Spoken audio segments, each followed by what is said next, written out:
সকালবেলা ঘুম থেকে উঠে যখন বারান্দাতে আসি তখন নজরে পড়ে এই খালাটাকে। প্রতিদিন দেখি এভাবে ইট ভাঙে। খুব বয়স্ক, খুবই মায়া হয় ওনাকে দেখলে। এই বয়সে রেস্ট নিবে, একটু শান্তিতে থাকবে, আর উনি এই বয়সে ইট ভাঙে, তাই না? আসলে জীবনটা খুবই অদ্ভুত। আসসালামু আলাইকুম, কেমন আছেন সবাই? আশা করি যে যেখানেই আছেন সবাই ভালো আছেন, সুস্থ আছেন। আল্লাহর রহমতে আমরাও ভালো আছি। আজকে সকাল সকাল চলে এসেছি আপনাদের জন্য নতুন একটা ভিডিও নিয়ে। আজকে সকালবেলা ঘুম থেকে উঠে ডাল ভুনা করে নিয়েছি আর পরোটা ভেজে নিয়েছি। এই তো আমি একটা বাটিতে ডালটা নিয়ে নিচ্ছি। তো এখন আমরা সকাল সকাল নাস্তাটা সেরে ফেলছি। সকাল নাস্তা শেষ হলে অনেক বেশি কাজ করতে হবে, কারণ আজকে আমরা চলে যাব জিনিসটার দাদুর বাড়িতে। সেজন্য ঘরে অনেক কাজ, সব কিছু গুছিয়ে যেতে হবে। তো এদিক দিয়ে আমার মেয়েও নাস্তা করছে। সে ইদানিং ডিম খেতে চায় না, কিছুই খেতে চায় না, চা খাবে আর পরোটা। তো নাস্তা শেষ করে কিছু জিনিসপত্র ছিল, এগুলো ক্লিন করে নিচ্ছি। তো গতকালকে আমার একটা পার্সেল আসছিল, এটা আমি এখনও ওপেন করি নাই। এখন আমি এটা খুলে নিব, কারণ ব্যস্ততার কারণে মানে এটা খোলাই হয় নাই। তো এই তো আমি এটা খুলে নিচ্ছি। এটা একটা স্টিকার ছিল জানালায় দেওয়ার।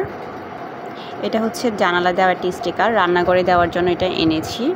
আমি যেহেতু বেশিরভাগ রান্না রাতে করি, সেজন্য মানে রান্নাঘরে রাতের বেলা রান্না করতে খুব বেশি আনইজি ফিল হয়, মনে হয় যে বাহির থেকে কেউ দেখছে, কেমন জানি লাগে।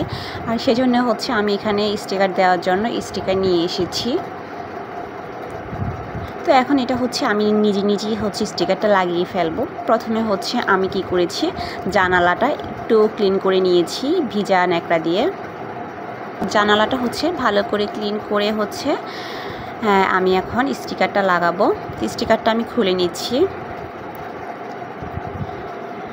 তো এটা খুলে নিয়ে এখানে একটা উপরের স্টিকারের উপরের কাভারটা খুলে নিব।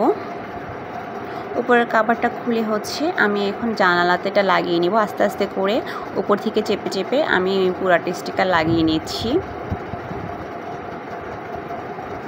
এটা লাগানো হয়ে গেলে ভালো করে হাত দিয়ে চেপে চেপে টেনে টেনে এটাকে ফিক্সড করতে হবে।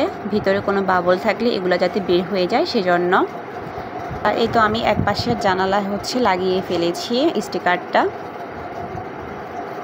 এখন আমি অন্য পাশের জানালাতেও লাগিয়ে ফেলবো। এটা আসলে এক পিস আনলেই হয়ে যেত, আমি ভেবেছিলাম যে এক পিসে হবে না, সেজন্য আমি দুইটা এনেছি। এখন দেখি যে একটা আনলেই এনাফ হয়ে যেত। এই তো আমি দুই পাশের থাইতে লাগিয়ে ফেলেছি। যদি দুজন মিলে লাগানো হতো তাহলে খুবই সহজ হতো, যেহেতু আমি একা একা লাগিয়েছি একটু ঝামেলা হয়ে গিয়েছে।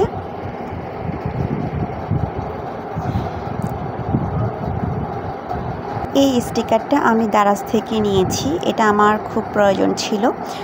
এটা আমার বেস্ট একটা প্রোডাক্ট মনে হয়েছে। এই দেখেন আমার বাহিরটা, এখানে অনেক বিল্ডিং আছে, আবার নিচ থেকেও মানুষ দেখা যায়। আশা করি এখন আর কোনো ধরনের ঝামেলা হবে না, একদমই আর আনইজি ফিল হবে না রান্না করতে। আমরা আজকেই বাড়িতে চলে যাব ঈদ করার জন্য, সেজন্য জেনিসার ড্রেসগুলো গুছিয়ে নিচ্ছি, আমাদেরগুলো গুছিয়ে নিব। তো বাড়িতে যাওয়ার জন্য জেনিসার পাপা একটা বড় একটা ট্রলি কিনে দিয়েছে। আগে আমরা আলাদা আলাদা কাপড় নিতাম সব সময়, যেমন জেনিসার পাপার আর আমার কাপড় একসাথে নিতাম, জেনিসারগুলো আলাদা নিতাম।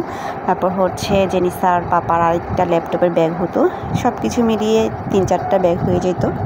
এখন আশা করি আমরা একটা ব্যাগই সবাই ড্রেস নিতে পারবো, এটা অনেক বড়। তো এই তো আমরা এখন সব কিছু গুছিয়ে ফেলবো। তো আমরা আজকে চলে যাব, আর অনেকগুলা ভিজা কাপড় ছিল, তো এগুলো একদম গন্ধ হয়ে যাবে, যার কারণে ঘরের মধ্যে একটা রশি টানিয়ে এগুলা দিয়ে গিয়েছি, ছড়িয়ে দিয়ে গিয়েছি যাতে করে শুকিয়ে যায়, সেজন্য। আর এখানে আমি জেনিসাকে রেডি করিয়ে দিচ্ছি। ঈদে বাড়ি যেতে আলাদা একটা আনন্দ ফিল হয়। তো আমরা এবার হচ্ছে 10-12 দিন গিয়ে থাকবো। শুধু যে শ্বশুরবাড়ি থাকবো তা না, শ্বশুরবাড়িতে বাবার বাড়িতে সব জায়গায় মিলিয়ে হচ্ছে থাকবো। এখন আমরা প্রথমে হচ্ছে শ্বশুরের বাসা যেখানে আমাদের বাসার পাশেই, ওখানে যাব, ওখানে গিয়ে ঈদ করব। তারপর সবাই মিলে একসাথে আমরা আবার গ্রামের বাড়িতে যাব। তো গ্রামের বাড়ি থেকে আবার আমি আমার বাবার বাড়িতে যাব। এভাবেই আমাদের সময় কেটে যাবে। আল্লাহর রহমতে খুব আনন্দেই কাটবে। তো আপনারা সবাই হচ্ছে আমাদের জন্য দোয়া করবেন। জেনিসাকে রেডি করানো একদম হয়ে গিয়েছে। তো এই তো আজকে এই পর্যন্তই। সবাই ভালো থাকবেন, সুস্থ থাকবেন, আর অবশ্যই আমার চ্যানেলটা সাবস্ক্রাইব করে পাশে থাকবেন। আল্লাহ হাফেজ।